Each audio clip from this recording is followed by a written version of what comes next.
ሰላም እንዴት ናችሁ? ክብራን አድማጭ ተመልካቾቻችን በያላችሁበት በየሰዓት አቆጣጠራችሁ እንዴት ከረማችሁልን? ዛሬ በቅድሚያ እንግዲህ ነፃነት ወርቅነህ አርቲስት፣ ጸሐፊ ተውኔት፣ ቲያትር ባለሙያ፣ የቲቪ ሆስት እና በብዙ ጥበባዊ ዘርፎች እንግዲህ አንቱታን ያተረፈ ወጣት ግን ደግሞ በስራው ትልቅ አንቱታን ያተረፈ ባለሙያ ነው። በድንገተኛ ሁኔታ እልፈቱን ሰምተናል። እጅግ በጣም የሚያሳዝን ዜና ነው። እንግዲህ ወደ ከሰዓቱ አካባቢ ነው እንግዲህ ይህ ነገር የተሰማው። ዛሬ ነው ይህን ነገር የሰማነው እና እጅግ በጣም አዝነናል። ለወዳጆቹ፣ ለቤተሰቦቹ፣ ለጥበብ አፍቃሪያን በሙሉ መጽናናት ይሁን እንላለን። እንግዲህ እንደ ግለሰብ ልጆች ያሉት ለልጆቹም፣ ለቤተሰቡ፣ ለባለቤቱም መጽናናት ይሁን እንላለን። ዘመኔ ምን ማለት ይቻላል? ያው ብዙ ኢትዮጵያ የሚያውቀው የቲቪ ፕሮግራሞች ላይ አቅራቢ የነበረ ሰው ነው። በቀልዱ ለዛ ባለው ቀልዱ አብዛኛው ሰው ያውቀዋል። ያሳዝን ዜና ነው። ያው መታመሙን የምናውቅ ነበር፣ ከዚህ በፊትም ሰምተናል። ግን ብቻ ድንገት ሆነ። ደግሞ ይሄኛው ብናቅም ራሱ ያው ስራ እየሰራ እንደቀጠለ እናቅ ስለነበረ ይሄን ያክል የከፋ እኔ እንግዲህ በእኔ በኩል አልመሰለኝም ነበር እና ያሳዝናል ብቻ።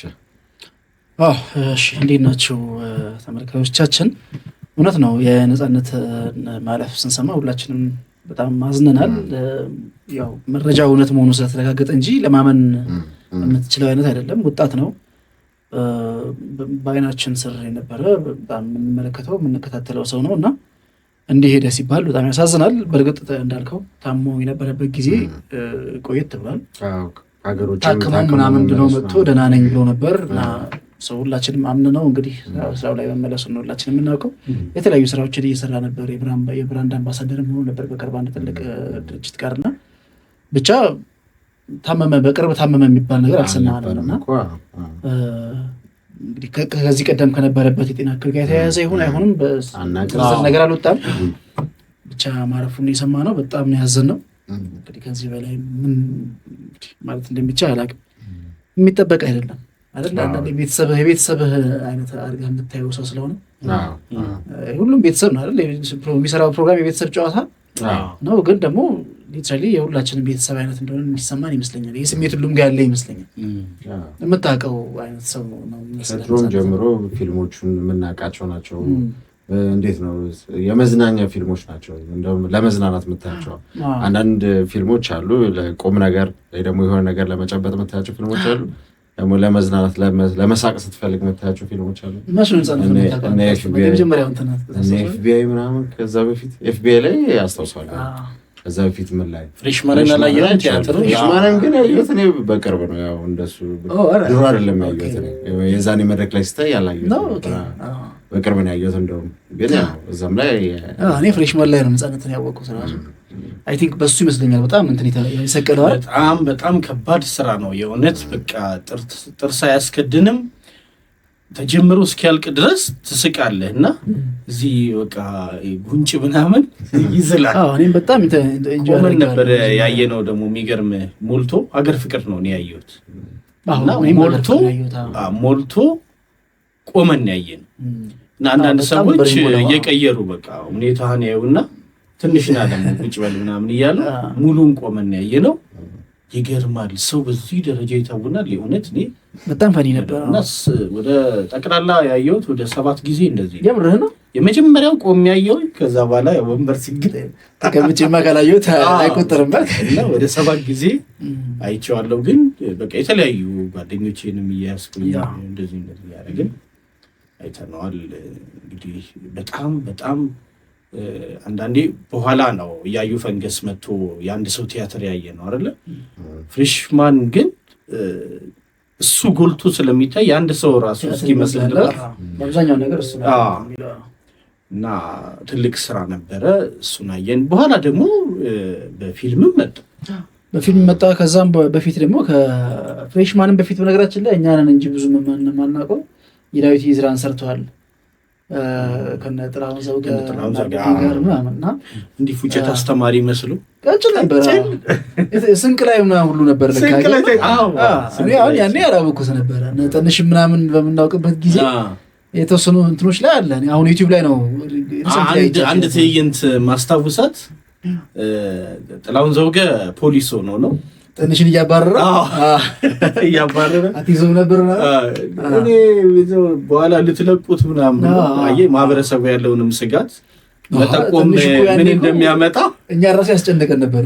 ትንሽ በጣም ግዙፍ አድርጌ ነበር የማስበው። አይገርምም? በጣም የሚያስፈራ አይነት ካራክተር ነበር የተሰጠው ትንሽ እና ኤኒዌይስ እነሱንም ሌሎችም የተወሰኑ ድራማዎች ከነ ሙናዬ መንበሩ ጋር እና ብላይነሽ አመዴ ጋርም አንድ የሰራው እንትን አለ የቴሌቪዥን ድራማ አለ። እንትኑ ነው ማለት ነው ባለሱቁ ነው ያስታውስ።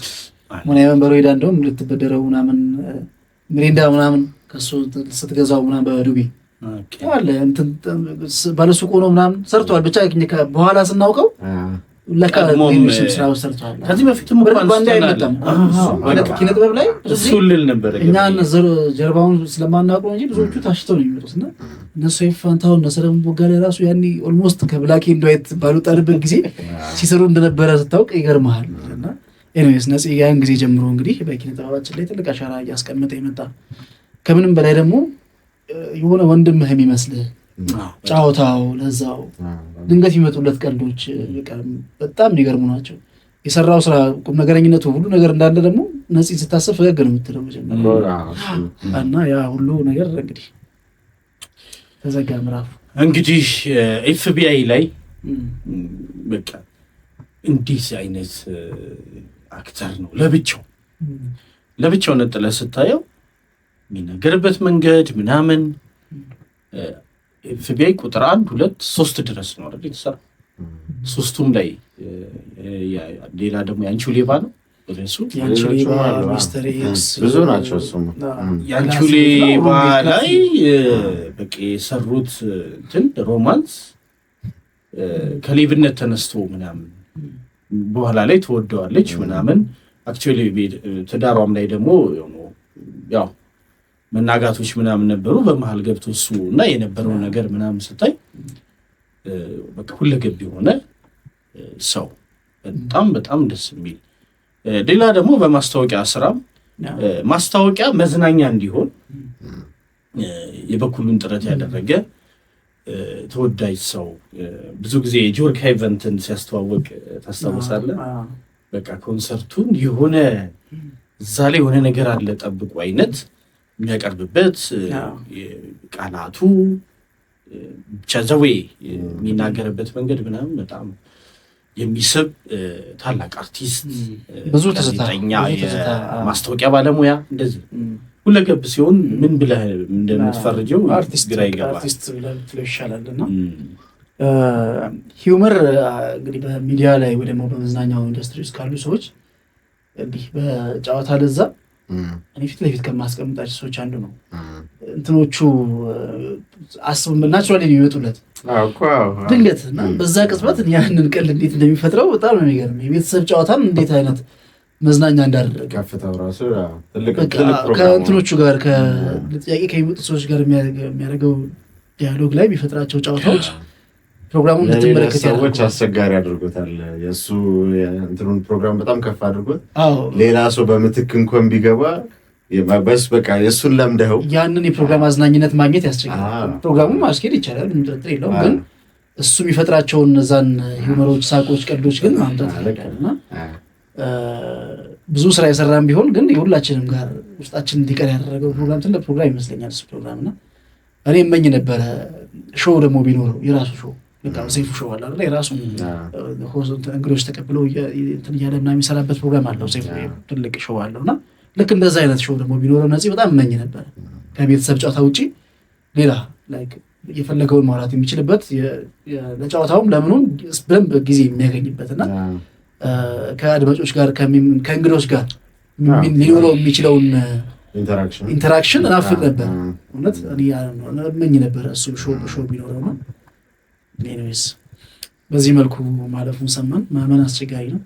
የእውነት እንግዲህ አንዳንዴ ሞት አይቀርም፣ ሁላችንም ወደዛው ነው የምንሄደው። ግን በዚህ እድሜው በጣም ብዙ እንግዲህ አበርክቶ ሰጥቶን ያለፈው እና ለሌሎቻችንም ትምህርት ይሰጣል። እንግዲህ አንድ ወጣት እንግዲህ ስራ የለም ብዙ ነገር አክሰሱ የለም ምናምን በሚልበት ሀገር ላይ ይህን ሁሉ ነገር ሰርቶ ተጋፍቶ መውጣት፣ ብዙ ጊዜ ተጋፍተን እንድንወጣ ነው እቺ ምድር እኛን የምንጠይቀው እንጂ ይሄ ለአይን አፋራሞች ነገሮችን ኦፖርቹኒቲዎች ወደ እነሱ እስኪመጡ ድረስ ለሚጠብቁ ሰዎች ቦታ የላት እና በተቻለ መጠን ከሱ ልንማር የምንችለው ነገር ተጋፍቶ መውጣት፣ በጠንካራ ሰራተኝነት እንግዲህ አንድን ሞኖሎግ መያዝ፣ በቃል መያዝ፣ ቲያትርን ምንን ሌላው ደግሞ እኔ በጣም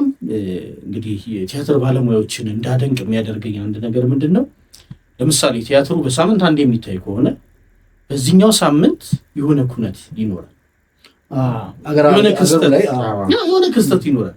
እንዴት አምጥተው እንደሚያካትቱት እዛ ውስጥ ስቶሪውን ሳይለቅ በቃ በዛው ነጠና ምንድነው ሂሬንዜር በቃ ጎረቤት ነው የሚመስሉ አንኳክታ አሁን ቅድም ወንድማችን ይመስላል ያልኩት ገብርኤል ልክ የኛን ህመሞች የኛን ትኩሳቶች ይዞልኝ ይቀርብ እና ለዚህ ነው እኔ 7 ጊዜ ገደማ እንደዚህ ሳየው 7ቱም ሌላ ፊልም ነው፣ ቲያትር ነው።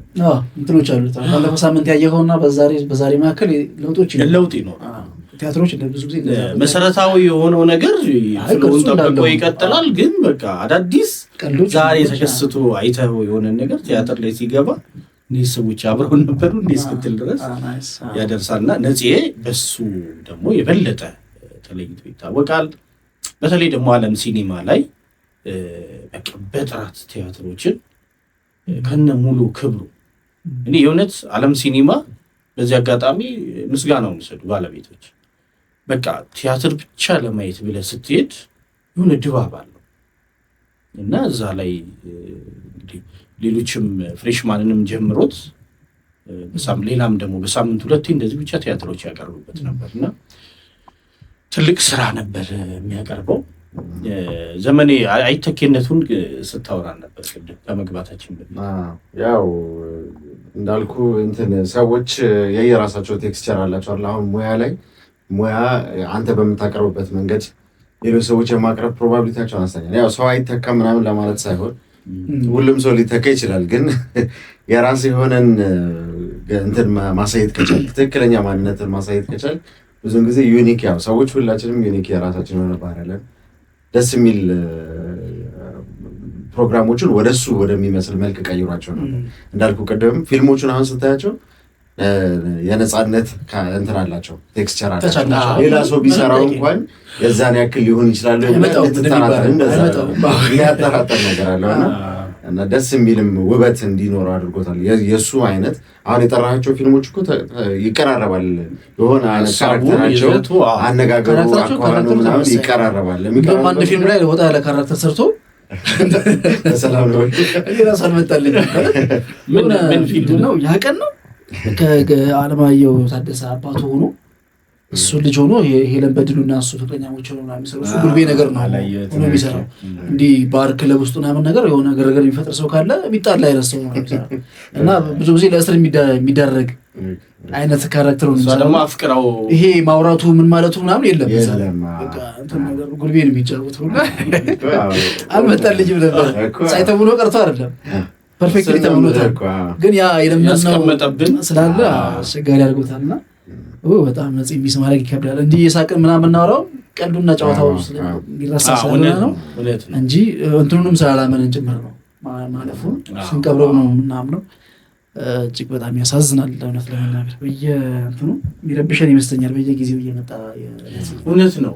ለምሳሌ እንዲህ አይነት ባለሙያዎች ኮሜዲያን ሊሆኑ ይችላሉ።